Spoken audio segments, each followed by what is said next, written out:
The 4-day-long winter session of Uttar Pradesh legislature has begun on Tuesday with a new set of rules coming into effect to prohibit members from carrying mobile phones, banners and posters inside the house. A day before the session, under the new rules of procedures, the opposition on Monday demanded a longer duration of the session so as to raise the issues of public interest and discuss supplementary demands for grants to be tabled by the state government. At the all-party meeting convened by him, the Assembly Speaker requested the members of the Treasury and the opposition not to come to the House just to mark their attendance, but to take part in constructive debates on public issues. UP CM Yogi Adityanath, before the start of the session, addressed the MLAs and appealed the members, especially the opposition party leaders, to maintain the dignity of the House. He said the government is ready for discussion on the issues of public welfare, development and is ready to answer the questions put by the opposition. विधानमंडल की इस कार्रवाई में भाग लेने के लिए आने वाले सभी माननीय सदस्यों का मैं हृदय से स्वागत करता हूं। इस शीतकालीन सत्र है, इसमें अनुपूरक बजट के साथ ही विधायी कार्य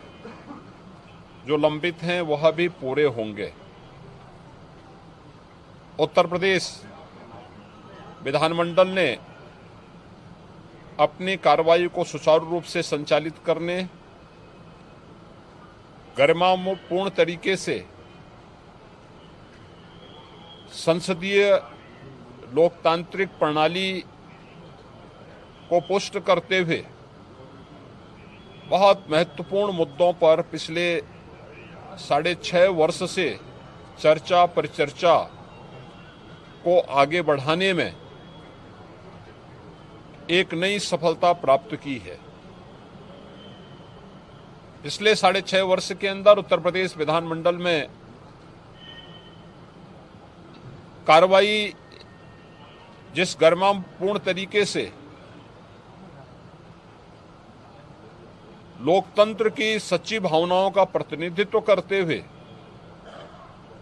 संवाद परिसंवाद को पुष्ट करते हुए आगे बढ़ी है, वह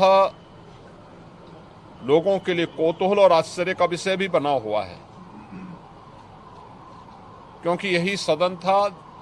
जहां पर एक बार मारपीट की घटना भी घटित हुई थी। लेकिन आज यहां पे चर्चा परिचर्चा, जन समस्याओं से जुड़े हुए मुद्दों को रखना, उनके निस्तारण की व्यवस्था करना, ये सभी चीजों को लेकर के बहुत अच्छे तरीके से यहां पर इस समय कार्रवाई चल रही है। और मेरी अपील होगी सभी माननीय सदस्यों से, खासतौर पर विपक्षी दलों के सदस्यों से, कि जिस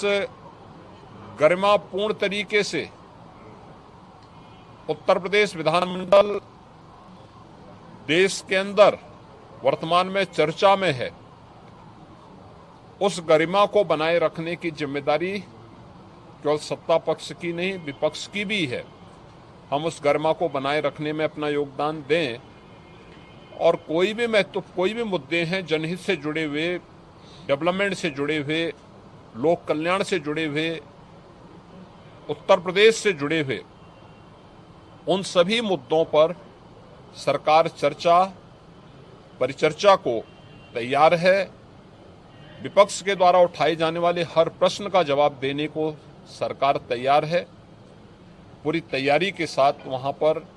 सभी लोग मौजूद रहेंगे। मैं इस अवसर पर विश्वास करूंगा कि हमारे विपक्षी दलों के माननीय सदस्य भी सदन की इस गरिमा को बनाए रखने में अपना योगदान देंगे और सदन की कार्रवाई को सुचारू रूप से संचालित करने, जनहित से जुड़े हुए मुद्दों को सदन में रखने और इस कार्यक्रम को, शीतकालीन सत्र को अच्छे ढंग से आगे बढ़ाने में अपना योगदान देंगे।